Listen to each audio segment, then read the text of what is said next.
Hello everyone, welcome back to Mihir Agarwal study channel. दोस्तों, nursing research का एक ऐसा टॉपिक है जो एग्ज़ाम में सबसे ज़्यादा पूछा जाता है और जिसमें स्टूडेंट को सबसे ज़्यादा कन्फ्यूज़न होता है, वो है रिसर्च वेरिएबल्स। ओके, आज के इस लेक्चर के बाद वेरिएबल्स का पूरा कंसेप्ट आपके दिमाग में हमेशा के लिए क्लियर होने वाला है, बिना किसी रट्टा मारे। वीडियो के बीच में इस प्रीमियम गैलेक्सी पीपीटी के नोट्स को फ्री में पाने का एक छोटा सा टारगेट मैंने दिया है। सो लेक्चर को पूरा ध्यान से देखें। चलिए बिना किसी देरी के सीधा टॉपिक पर आते हैं। ओके, सो फर्स्ट क्या है? Research variables. Variables are quality, property और characteristics of person, thing or situation that may change or variety. Okay, so इसका मतलब क्या है कि वेरिएबल्स किसी पर्सन, किसी वस्तु यानी थिंग या किसी स्थिति यानी सिचुएशन की ऐसी क्वालिटी, उसके प्रॉपर्टीज या कैरेक्टरिस्टिक्स होते हैं जो चेंज हो सकते हैं या उसमें कुछ बदलाव होते रहते हैं। Okay, next, variables is a characteristic event और response that represent the element of the research question in a detachable way. Okay, इसका मतलब क्या है कि वेरिएबल्स ऐसी कैरेक्टरिस्टिक्स, घटना है या इवेंट है जो रिस्पॉन्स होते हैं कि जो रिसर्चर क्वेश्चन के एलिमेंट को अलग तरीके से रिप्रेजेंट करते हैं। फॉर एग्जाम्पल्स क्या है इसके? तो एग्जाम्पल है नॉलेज स्कोर, एज यानी उम्र, gender, height, weight etcetera. Okay, next क्या है? नेक्स्ट है पर्पस ऑफ वेरिएबल्स। ओके, तो इसके मैंने सिर्फ 5 ही पर्पस लिखे हैं। फर्स्ट है to guide measurement, means topic को मेजरेबल बनाना। Second, to establish relationship, means cause and effect relationship ढूंढना। Okay, third, to maintain focus, यानी स्टडी के फोकस करना और क्लियर रखना। फोर्थ, टू टेस्ट हाइपोथेसिस, यानी हाइपोथेसिस को टेस्टिंग में हेल्प करना। और फिफ्थ है टू कंट्रोल कोफाउंडिंग फैक्टर, यानी एक्सटेनियस डेटा को कंट्रोल करना। ओके, नेक्स्ट, यहाँ पे लिखा है types of research variables. Okay, तो ये सुपरफिशियल चार्ट है। टाइप्स ऑफ जो वेरिएबल्स होते हैं उसके टोटल 2 टाइप्स है। फर्स्ट है क्वांटिटेटिव, यानी नंबर्स में होता है, और सेकेंड होता है क्वालिटेटिव, जो कि कैटेगराइज होता है। ओके, तो क्वांटिटेटिव में कौन से आते हैं? तो फर्स्ट टाइप है डिस्क्रेट और सेकेंड है कंटिन्यूअस। और कैटेगरियल यानी क्वालिटेटिव में कौन सा आता है? तो ऑर्डरेड आता है और अनऑर्डरेड आता है। ऑर्डरेड और अनऑर्डरेड वो होता है क्वालिटेटिव में, और डिस्क्रीट और कंटिन्यूअस आता है क्वांटिटेटिव में। ओके, नेक्स्ट, ये थोड़ा डीप में है कि टाइप्स ऑफ वेरिएबल्स डीप में रिटर्न लिखा है मैंने। सो independent and dependent variable both में होते हैं, यानी वो क्वांटिटेटिव में भी होते हैं और क्वालिटेटिव में भी होते हैं। Second, demographic and extraneous variable, ये भी बोथ में होते हैं, यानी क्वालिटेटिव और क्वांटिटेटिव में। थर्ड है एक्टिव एंड एट्रीब्यूट वेरिएबल्स, ये भी क्वांटिटेटिव में होते हैं और क्वालिटेटिव में होते हैं। ओके, फोर्थ होता है कंटिन्यूअस वेरिएबल, ये होता है क्वांटिटेटिव में। ओके, अब जो डिस्क्रिप्टिव वेरिएबल्स है वो आता है क्वांटिटेटिव में, बट कैटेगरियल जो वेरिएबल्स होते हैं वो आता है क्वालिटेटिव में। Okay, clear? नेक्स्ट, अब पहले हम पढ़ेंगे क्वांटिटेटिव वेरिएबल्स क्या होते हैं। ओके, तो variables that can be express in number, यानी जो वेरिएबल्स नंबर्स में होते हैं वो आएंगे क्वांटिटेटिव वेरिएबल्स में। सो क्वांटिटेटिव के फर्स्ट टाइप है डिस्क्रीट। डिस्क्रीट जो वेरिएबल है उसका डिटेल में वर्जन क्या लिखा है, तो fixed gap between possible value, यानी इसका जो फिक्स्ड जो गैप होता है वो होता है फिक्स्ड वैल्यू में। Okay, always expressed without fraction and decimal, यानी ये फ्रैक्शन और डेसिमल में नहीं होता, इसका पर्टिकुलर नंबर होता है जो आप देख सकते हैं। जैसे कि एग्जाम्पल में लिखा है number of patient with ADHD और डेज टेकन फॉर रिकवरी 0, 1 और 2 बट नॉट इन 1.2, 2.5 एक्सेट्रा। यानी अगर हम क्वांटिटेटिव के वेरिएबल्स में डिस्क्रिप्ट का एग्जाम्पल देखें तो जो पेशेंट एडमिटेड है उसका जो रिकवरी फेज होता है वो दिनों में होता है, 2 दिन, 3 दिन, 4 दिन, 5 दिन, लेकिन कभी भी 2.5 दिन, 3.5 दिन, 5.5 दिन वैसे नहीं होता। ओके, सो वो फिक्स्ड डेज में होता है, यानी 1 week, 1 day, 2 day, 3 days, 4 days ऐसे। नेक्स्ट है कंटिन्यूअस।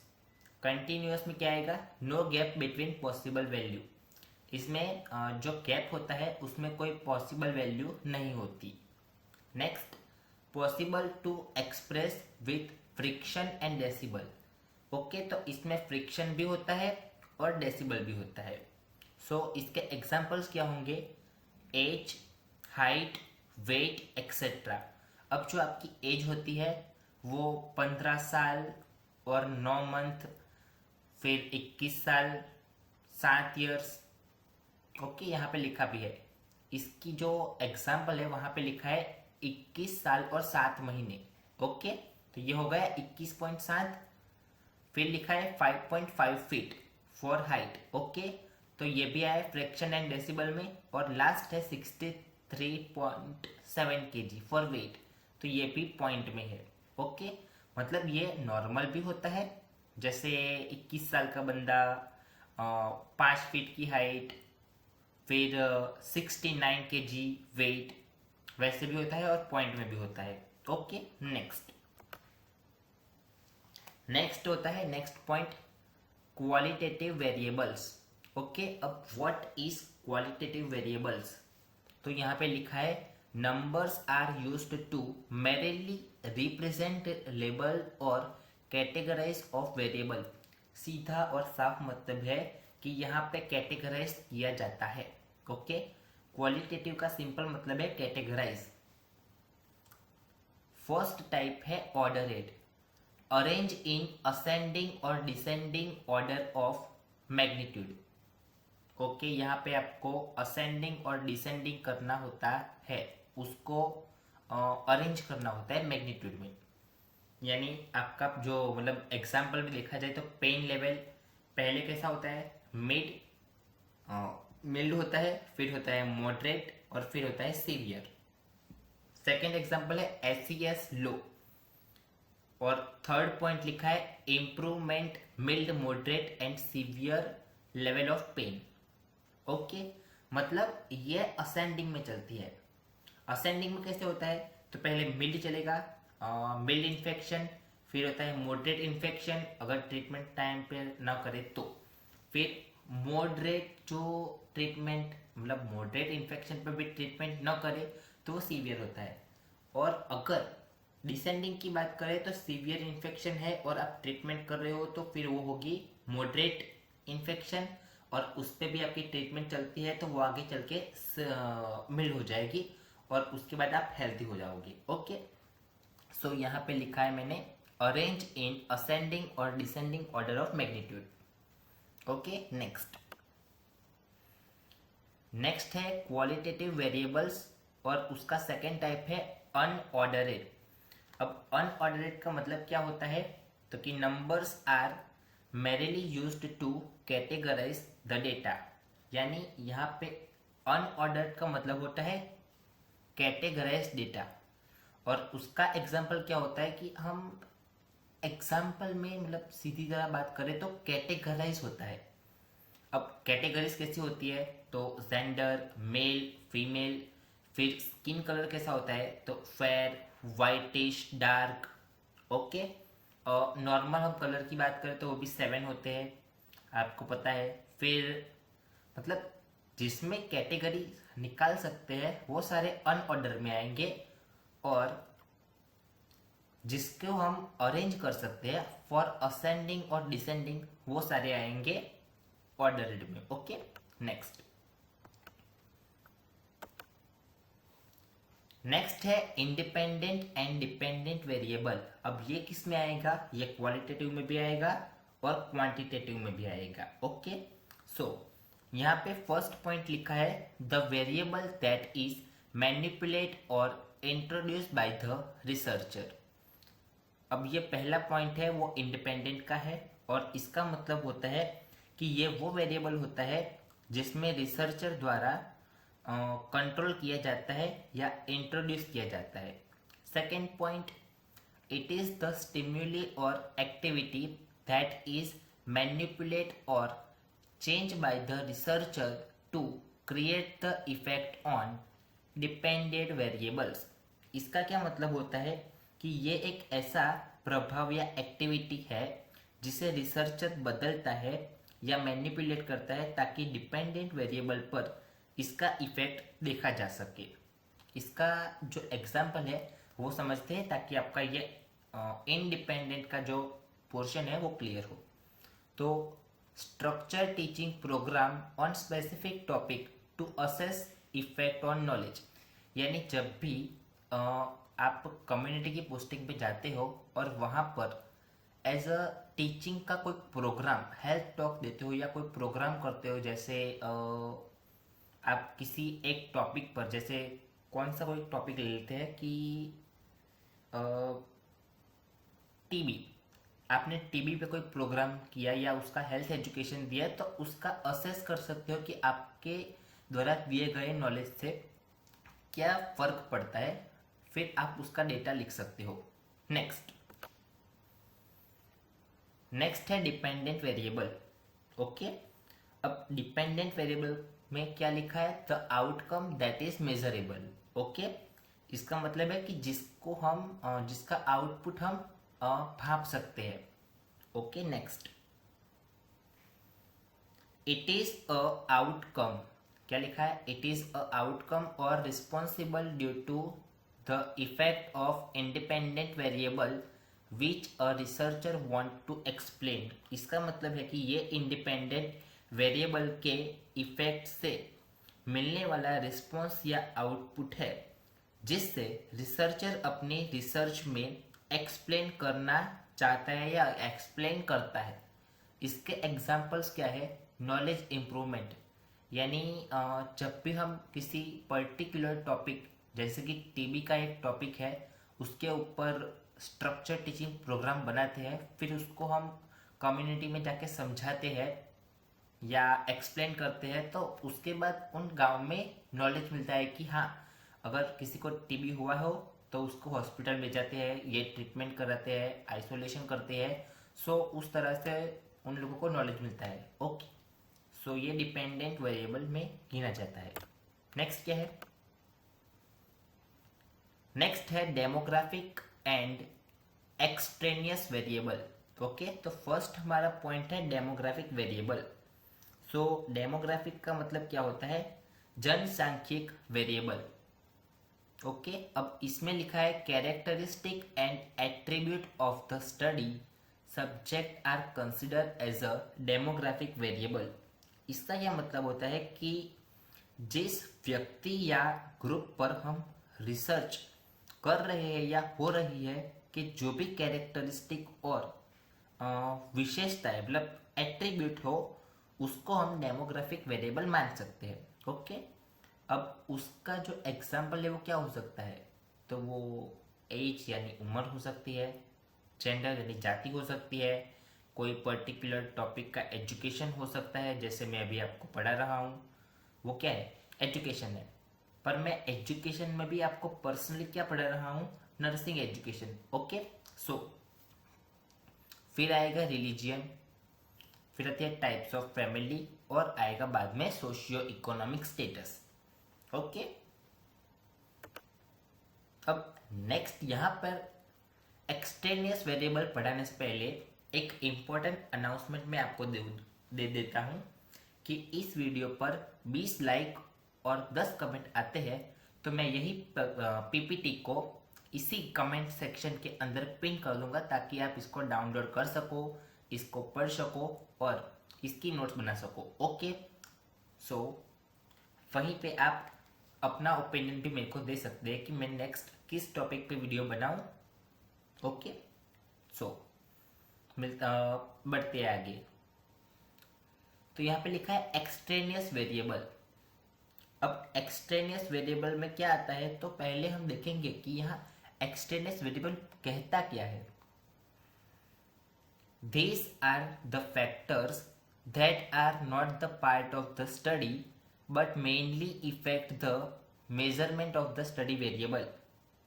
ओके, इसका मतलब क्या होता है कि ये एक ऐसा फैक्टर है जो स्टडी का हिस्सा नहीं होता लेकिन स्टडी वेरिएबल यानी मेजरमेंट पर इफेक्ट डाल सकता है। ओके, कैसे, तो इसका एग्जांपल देख लेते हैं। फर्स्ट क्या है, प्रीवियस रिसर्च, यानी अगर आप किसी पीडियाट्रिक के एक सब्जेक्ट पर रिसर्च कर रहे हैं, जैसे कि कोई एक सब्जेक्ट है जिस पे आप इमेजिन कर लो कि आप किसी एक पर्टिकुलर पीडियाट्रिक के सब्जेक्ट पे रिसर्च कर रहे हो, तो आप वैसे तो रिसर्च करोगे नहीं क्योंकि आपको डायरेक्ट तो आइडिया मिलेगा नहीं। सो आप पहले क्या करोगे, गूगल पे जाओगे और वहाँ पे जाके लिखोगे previous study for this topic, तो आपको वहाँ पे बहुत सारी रिसर्च देखने को मिलेंगी और फिर वहाँ से आप अपने टॉपिक के रिगार्डिंग एक रिसर्च देखेंगे और आपको आइडिया मिलेगा कि हाँ वैसी तरह की मेरे को रिसर्च बनानी होती है। Okay, next knowledge. ओके, आपको पास नॉलेज होता है, आप क्योंकि आपको जो टॉपिक आपने चुना है वो इसीलिए चुना है क्योंकि आपके पास उसका नॉलेज भी है। Next, parent education. ओके, ये तो नॉर्मल बात हो गई। नेक्स्ट क्या है, एक्टिव एंड एट्रीब्यूट वेरिएबल्स। तो एक्टिव वेरिएबल्स क्या होता है, तो एक्टिव वेरिएबल्स वो वेरिएबल्स होते हैं जिसे रिसर्च द्वारा कंट्रोल या बदला जा सकता है। Okay, they are created by researcher, they can also be independent variables. मतलब ये वेरिएबल्स रिसर्च द्वारा क्रिएट किए जाते हैं और इन्हें इंडिपेंडेंट वेरिएबल्स भी कहा जाता है। Second, attribute variables, they are characteristics of the study subject which can't be manipulated। इसका मतलब क्या होता है कि पहले मैं आपको ये बता देता हूँ कि ये जो स्टडी सब्जेक्ट्स या पार्टिसिपेट के ऐसे कैरेक्टरिस्टिक्स होते हैं जिन्हें बदला नहीं जा सकता। मतलब एक्टिव में आप वेरिएशन को बदल सकते हैं लेकिन एट्रीब्यूट में आप कैरेक्टरिस्टिक्स को नहीं बदल सकते। ओके, अब एट्रीब्यूट वेरिएबल्स होता क्या है, तो एट्रीब्यूट वेरिएबल्स मतलब स्टडी सब्जेक्ट की कुछ ऐसी खासियत होती है जिसे रिसर्च नहीं बदल सकती। एक्टिव में क्या होता है कि आप रिसर्च के द्वारा जो खासियत मतलब जो स्पेशलिटी होती है उसको बदल सकते हैं, चेंज कर सकते हैं, लेकिन एट्रीब्यूट में आप चेंज नहीं कर सकते। ओके, अब एट्रीब्यूट के अंदर आपको कौन से एग्जाम्पल देखने को मिलेंगे, तो first age, second sex, third gender और फोर्थ एक्सेट्रा, यानी कुछ भी ऐसे एग्जाम्पल आप लिख सकते हैं। नेक्स्ट,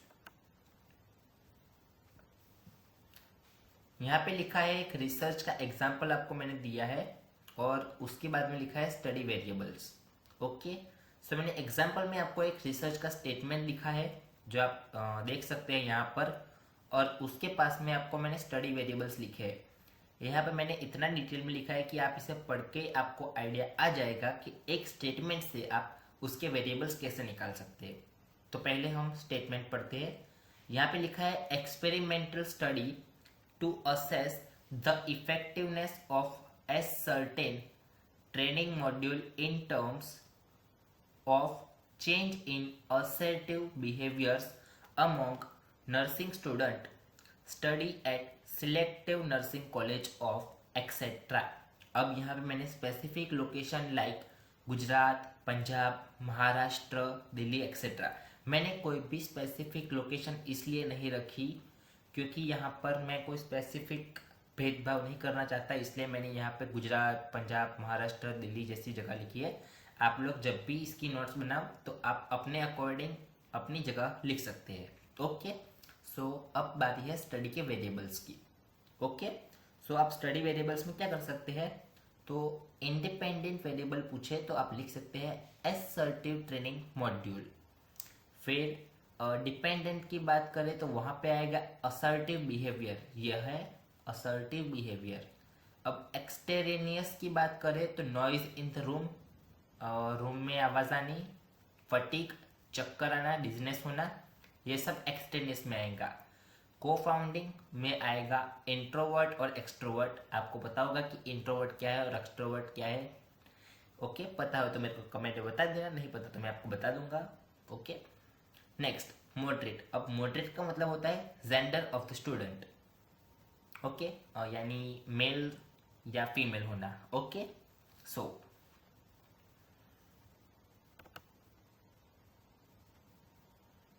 ओके, तो आपको एक बार फिर से दिखा देता हूँ कि अगर आपको ये सवाल पूछा जाए कि रिसर्च वेरिएबल्स राइट इन 5 मार्क्स और 10 मार्क्स तो आप कैसे लिख सकते हैं। सो आप फर्स्ट ये देख लीजिए, ये पॉइंट से आप इसको लिस्ट आउट कर सकते हैं। फिर आपको इसके पर्पसेस जो है वो लिखना है 5 से 7, जैसे to guide measurement, to establish relationship, to maintain focus, to test hypothesis, to control confounding factors, और कुछ ऐसे ही 1 से 2 वेरिएबल्स पर्पस आपको लिखने हैं। फिर आपको ऐसा डायग्राम बनाना है और लिखना है types of research variables. Okay, वहाँ पे आप क्वांटिटेटिव और क्वालिटेटिव में लिख सकते हैं। यहाँ मैंने डिस्क्रिटिव और कंटिन्यूस लिखा है, आप यहाँ पे इसको अंदर थोड़ा मतलब बड़ा करके लिख सकते हैं कि एक्टिव, और जो भी मैंने आपको आगे पढ़ाई है जो बोथ वाले हैं वो आप यहाँ पे भी लिख सकते हो, और क्वांटिटेटिव या क्वालिटेटिव दोनों में से कहीं पे भी एडजस्ट कर सकते हैं। ओके, सो वो कैटेगराइज यानी क्वालिटेटिव में भी आएगा और क्वांटिटेटिव यानी नंबर में भी आएगा। नेक्स्ट, फिर अगर आप वो टाइप नहीं बनाते हैं और टाइप्स ऑफ वेरिएबल्स ऐसे लिखना चाहते हैं तो भी बेस्ट है, क्योंकि इसमें मैंने टोटल 6 टाइप्स लिखे हैं और यहाँ पे बोथ बोथ बोथ और क्वांटिटेटिव क्वालिटेटिव को एक्सप्लेन भी किया है। तो आप ऐसे भी लिख सकते हैं, और पिछले जो मैंने टेबल टाइप्स बनाया था वो फ्लो चार्ट भी आप बना सकते हैं। कोई भी एक बना देना, आपका टाइम वेस्ट नहीं होगा। ओके, फिर आप क्या करना है, क्वांटिटेटिव वेरिएबल्स को डिस्क्राइब करना है। अब आपको इसमें क्या लिखना है, तो आपको इसमें एग्जैक्टली नंबर्स याद रखने हैं। कैसे, तो 0 1 2 वैसे नंबर्स, 1 भी कैसे, लेकिन आप यहाँ पर असेंडिंग या फ्रीक्वेंट्स असेंडिंग नहीं, डेसिमल या फ्रीक्वेंट नंबर नहीं लिख सकते। मतलब दशांश वाले या फ्रीक्वेंसी वाले क्वेश्चंस के पॉइंट आप नहीं लिख सकते। ओके, नेक्स्ट कंटिन्यूअस में क्या होता है, तो यहाँ पर आप नॉर्मल नंबर भी लिख सकते हैं और डेसिमल भी लिख सकते हैं, यानी 21 ईयर्स या 21.7, 6.5 years, 6.5 feet, 69.7 kg etcetera etcetera आप यहाँ पे लिख सकते हैं कंटिन्यूअस में। अब क्वालिटेटिव की बात करें और वहाँ पर कैटेगराइज की बात हो तो ऑर्डर में आपको क्या करना है, तो असेंडिंग और डिसेंडिंग ये सबसे मेन पार्ट होता है। फिर अनऑर्डराइज की बात करें तो यहाँ पे आपको सिर्फ और सिर्फ कैटेगराइज द डेटा ये वर्ड को याद रखना है, और एग्जाम्पल में आप ये 2 लिख सकते हैं, जेंडर मेल फीमेल, और स्किन कलर में फेयर, वाइटिश और dark. Next, independent and dependent variable के अंदर आपको ये याद रखना है कि structure teaching programme on specific topic to assess effective on knowledge. आप एग्जाम्पल को याद रख सकते हैं और यहाँ से 1 पॉइंट लिख सकते हैं, 1 या 2 पॉइंट लिख सकते हैं। डिपेंडेंट की बात करें तो ये मेजरेबल यानी मेजरेबल से कनेक्टेड है, और यहाँ का जो एग्जाम्पल है वो है knowledge improvement specific topic after teaching programme. Similar वैसा ही है इंडिपेंडेंट और डिपेंडेंट जैसा। नेक्स्ट, डेमोग्राफिक एंड एक्सटेनियस, आप ये पॉइंट भी लिख सकते हैं। यहाँ पर आप एग्जाम्पल में एज, जेंडर, एजुकेशन 3 से 4 लिख सकते हैं और फिर एक्सेट्रा करके छोड़ सकते हैं। नेक्स्ट, एक्सटेनियस, अगर आपके पास टाइम बचता है और क्वेश्चन अगर 10 मार्क्स का हो तो आप एक्सटेनियस को भी लिख सकते हैं। अगर 5 मार्क्स का है तो आपको इतना ज़्यादा लिखने की ज़रूरत नहीं है। 10 मार्क्स का है तो आप यहाँ पे एक्सटेनियस को भी लिख सकते हैं, फिर प्रीवियस रिसर्च या एजुकेशन लिखकर ये पॉइंट भी लिख सकते हैं। नेक्स्ट, एक्टिव वेरिएबल्स, तो यहाँ पे आपको पता है कि मैंने अभी आपको पढ़ाया था, वैसे आप ये एक्टिव और एट्रीब्यूट दोनों पॉइंट को लिस्ट आउट करने का, इसको डिटेल में लिखने की ज़रूरत नहीं है। और रिसर्च स्टेटमेंट और जो स्टडी वेरिएबल्स है बस आपको इसे ध्यान से लिखना है, इसको लिस्ट आउट करने की या लिखने की कोई ज़रूरत नहीं है। ओके,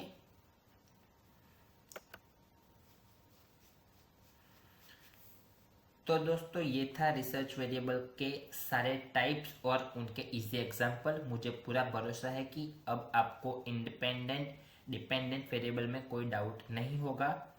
अगर ये लेक्चर आपको सच में हेल्पफुल लगा हो तो इस वीडियो को लाइक करना और अपना अटेंडेंस कमेंट में ज़रूर लगाइएगा। जैसे ही हमारे 20 लाइक और 10 कमेंट का टारगेट पूरा होगा, मैं इस प्रीमियम पीपीटी का डाउनलोडिंग का लिंक नीचे कमेंट में पिन कर दूंगा। तब तक के लिए अगले लेक्चर हमारे टाइम टेबल के हिसाब से आने वाला है, तो पूरा कंसेप्ट क्लियरिटी के लिए चैनल को अभी सब्सक्राइब करें। मिलते हैं अगले लेक्चर में। Thank you so much. Keep study, keep growing. Okay, मिलते हैं नेक्स्ट लेक्चर में। Good bye.